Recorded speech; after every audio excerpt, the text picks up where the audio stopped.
Isang magandang araw ng linggo sa inyong lahat mga bayang classmates. Weekend races po tayo ngayon para sa mga pakarerang naihanda at nabuo sa atin ng Philippine Jockey Club at Philippine Racing Commission Handicappers na magsisimula sa ganap na alas 3 ng hapon.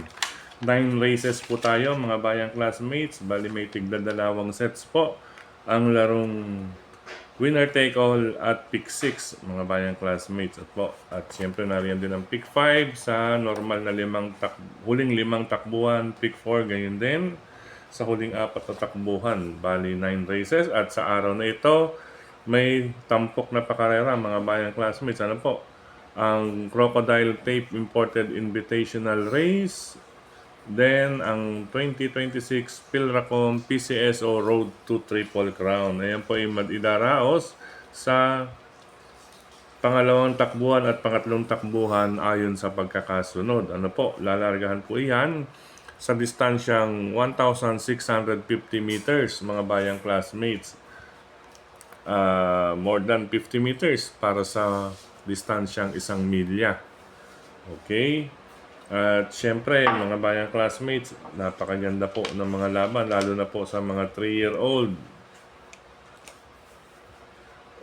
Sa araw na ito na ating mapapanood yan sa race number 3, yun nga, Road to Triple Crown. At meron din dito sa gawing likod, sa race number 9. But anyway, bago natin ilatag ng tuluyan ng ating mga giya, nais ko munang i-welcome at pasalamatan ang ating mga bagong classmates, mga bagong subscribers dito sa ating channel. Welcome po at maraming salamat sa inyong pag-subscribe. Okay, diretso na tayo sa ating mga giya, mga bayang classmates. Race number 1 para sa start ng first set ng winner take all. Ito, 6 na kalahok, pero anybody's race kaagad ito, no? Magandang labang kaagad dito. Pati bayan na lamang din, Okay, race number 1, unang pamilian, number 4, Flare Bottom with Boji Henson at si number 5, pangalawang pamilian, Mr. Von with Charles Reyes. Pareho po silang may 128.8 mga bayang classmates compared to others. Then 129 point something, gaya na rin po ng iba at 1 minute 30 point something. Kaya maituturing kong magandang bakbakan kaagad ito, karera numero 1. Kung may iba pa kayong kursunada dyan, go lang mga bayang classmates bukod sa 4 and 5 na aking pamilian. Good luck po, karera numero 1, mga bayang classmates. Race number 2 para sa start naman ng pick 6. Covers races 2 to 7. Ito ang Crocodile Tape Imported Invitational Race. Ayan, mga bayang classmates, karamihan or karamihan imported runners, ayan, puro from USA pala, karamihan, may Anjam Operense lang ang nating local, But anyway, ang ating pamilian dito, ito magandang bakbakan between two couple entries, tandem, bakbakan talaga. Okay, inuuna natin number 3A, ito si Lucin C, nasasakyan ni Patty Dilema, ayan, dahil may 138, 38.8, 39, pero inganyo ang kanyang huling dalawa, 1 minute 38 at 1 minute 38.8. Ika nga, paumento pa si Lucincy at ngayon galing sa pahinga. Siguradong atat at sabik sa pista ito. Kapag ganyan po, isang banderista ay nako, matulin. Iyan mga bayang classmates. Kaya iuna sa listahan ang kalahok numero 3 na si Lucincy kasama si Andiamo Aperense, nasasakyan nina Patty Dilema at Arnold Apoy Asuncion ayon sa pagkakasunod. Ang susubok o magtatangka, syempre ito, may mga angking tulin din ito, hindi pa huhuli. Tambalang number 4, Anytime Anywhere with Ryan J. Tabor at si Counter Attack na matapang din lumaban with John Alvin Guse. Okay, 3 and 4 po. Parehong couple entries para sa race number 2. Good luck mga bayang classmates. Race number 3 para sa start ng first set ng winner take all, covers races 3 to 9. Ito magandang bakbakan ang Road to Triple Crown na ito mga bayang classmates. Anything can happen dito. Ayan, hindi natin binibigyan ng or binabaliwala ang ibang entries dito dahil siyempre ito ay subukan ng lakas. Ika nga, kaya nga Road to Triple Crown, subukan ng lakas para sa nalalapit na first leg ng Triple Crown next month. Ayan, umpisa na po ng Triple Crown, May, June, and July. Ayan po mga bayang classmates. Ayan, kikilatisin natin mabuti rito. Siyempre, ang iba rito medyo, alam nyo na, mas magtutuunan ng pansin yung buwan ng May. Pero syempre dito, titestingin na nila ng gusto. Kaya anybody's race ito para sa akin. Mga tinitingnan natin itong may mga check. Pero syempre hindi rin pwedeng baliwalain ang upset ng iba dahil napakagandang laban. Okay, ang aking mga pamilihan dito, 1, 3, and 6. 1, Black Eagle. Nakita naman po ninyo, puro nasa 142 point something. Then naging 143.8. Re-rendahan po yan ni Boji Henson. Pangalawang pamilihan, mahirap din itago. Ang couple entry number 3, Cunningham with Jomel Estorque. Gayon din si Super Chip with Mark Alvarez. Then pangatlong pamilihan natin, medyo diado ito pag pinaremate galing sa striking distance o kalagitnaan ng bilang. Rapido with Jonathan Vasco Hernandez, hindi rin pwedeng baliwalain. Ngayon, kung kursunada pa rin ng iba pa, tulad ng number 5 na couple entries, nariyan din po ang 8 and 9 para sa mga long shot players. Okay, anybody's race. Race number 3, good luck mga bayang classmates. Dumako tayo sa pangalawang pahina, karera numero 4, para sa start naman ng second pick 6 event. Sa karerang ito mga bayang classmates nagbabalik. Ito galing din sa panalo, Summer Rule. Inaasahan ng karamihan ito rito mga bayang classmates with Arnold Apoy Asuncion. Hindi natin pwedeng baliwalain ang remate ni Batang Kangkalu. Sanay po sa actual na laban with John Allison Pabilik. Meron din po siyang 1 minute 26.6 and 127. Ano po na pwedeng ibangga kay Summer Rule. Kaya dalawa po sa race number 4, 6 Summer Rule, and number 2 Batang Kangkalu. Good luck mga bayang classmates. Race number 5 tayo para sa pick 5 event na nag-iisang pick 5 event. Okay, speaking of nag-iisa, sa karera numero 5, bagong baba, number 4 Noble Promise. Solo na lamang po tayo dito mga bayang classmates. Kasi po ito si Noble Promise, MS may magandang track record at mga nalabanan. Napakalalakas po ng nalabanan neto. Noble Promise at tingin ko yung nakahanda ito mga bayang classmates. Kaya race number 5, solo Noble Promise under Jomer Estorque. Good luck! Karera number 5. Race number 6 tayo. Ito, depende sa aire. Ang daming aire. Ang daming banderista. Or may aking kulin sa arangkadahan. Okay, ang inuuna natin, syempre, ito pa rin. Number 1, M Butterfly with Noel Catarina Lunar. After ng kanyang barrier trial na 125.2, may 125.8 and 25.6. At actually, nametahan lamang ito nung huling laban niya. User yata yon. Oo, ang lakas nun mga bayang classmates. Kaya ito ang napipisil din na karamihan dito.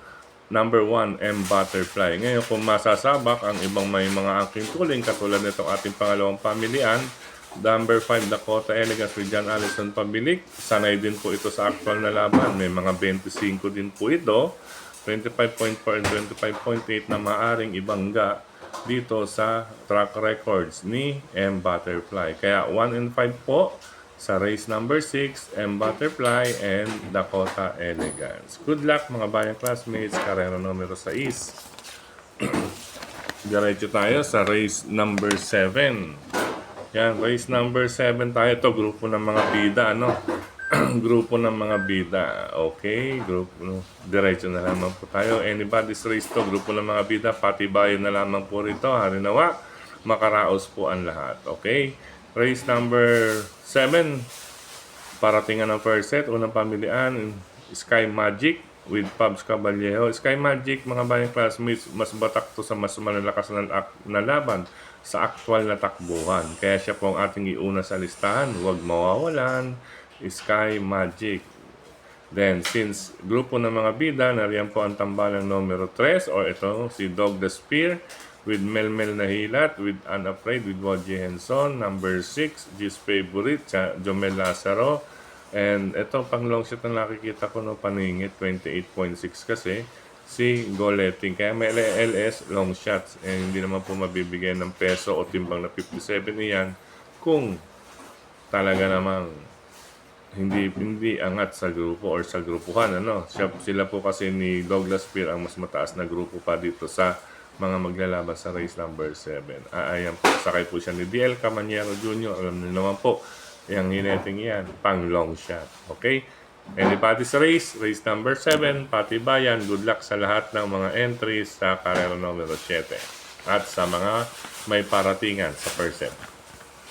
Okay, race number 8, penultimate race sa karerang ito. Depende sa IRA ang 3 and 6. Ginanyan natin. 3 and 6. Ngayon, pag mapabayaan si number 3, ay si number 6, malaki na po ang chance nito. Pero kung patibayan sila, mas may remate si number 3. Kaya 6-3, 6-3, 3-6. Okay, ulitin ko. Kung magmulot siya ang patibayan, mas matibay, may remate si Marvin's Pride. Number 3 with Pati Dilemma. Pero kung mapapabayaan sa harapan, makapagpahinga sa unang 2 kwartos, itong si number 6, Attorney Winona, with Saddam Pilapil ay maaaring makaraos. Pero kung magkakabakbakan sila ng husto talaga, ay may re-remate dahil 1,400 meters. Ang mga papalit na re-remate, itong number 2, Antonio De La Mugis with Amon Raquel Jr. at number 5, Enfuego with Charles Reyes, ang tingin kong maaring makinabang sa karera numero 8 kapag magkalakasan itong dalawa, 3-6, 6-3 sa unang 2 hanggang pangatlong kwartos. Last quarter, 2-5, 5-2 ang darating. Good luck mga bayang classmates. Last at final race tayo mga bayang classmates. Okay, paratingan ng second set naman ng winner take all. Gayun din ang Pig 6 at Pig 5 at iba pa. Ano po? Sa karerang ito, unahin natin siyempre number 6, Balisong with Pati Dilemma. Ayan, may 126.4 yan. And 127. Gayun din itong kanyang couple entry na si Solid with Andrew Boom Boom Villegas. Siyempre, Balisong ang una natin tinitingnan dito. Maaring isa rin to sa mga makakalahok or contender next month. Ano po? Para sa either Triple Crown, Hopeful, or locally bred. Yan, pang first leg po yan. Okay, number 6, Tambalang, Balisong, and Solid. And pangalawang pamilian, number 1, Go Santino Go with Jomel Lazaro. May 2.27 po ito something.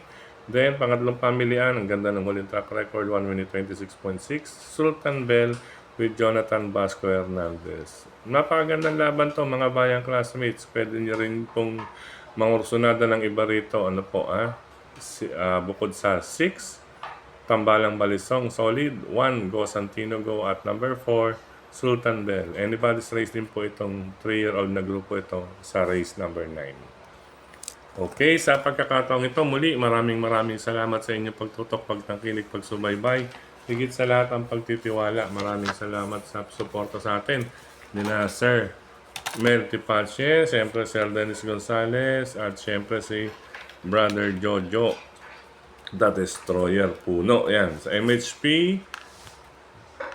Group. Yan, siyempre sa lahat ng officers and members ng MHP, siyempre headed by Cons Ferdy Eusebio. Siyempre din si Sir Edwin at ang iba pa pong officials or officers ng Manila Horsepower Group. Okay po. At siyempre kay Sir Celso at kay Sir Dan. Yan, sa Moriones, Tondo, Manila. Hello sa inyo mga bayang karerista dyan. At siyempre kay Tokayong Frederick Cabil. Gayon din sa lahat ng mga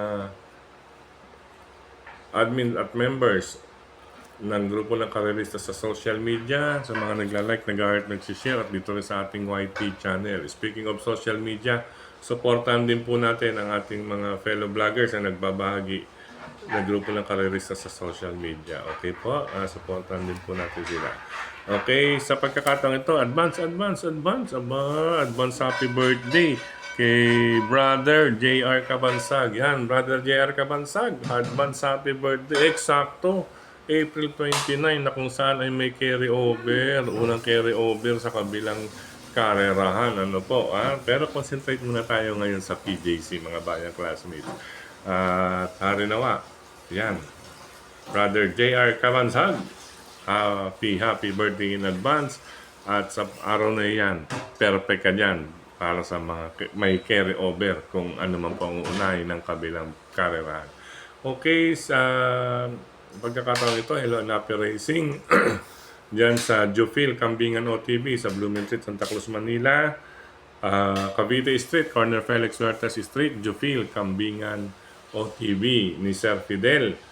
Andiyan din si Brother Red, Rudy Red.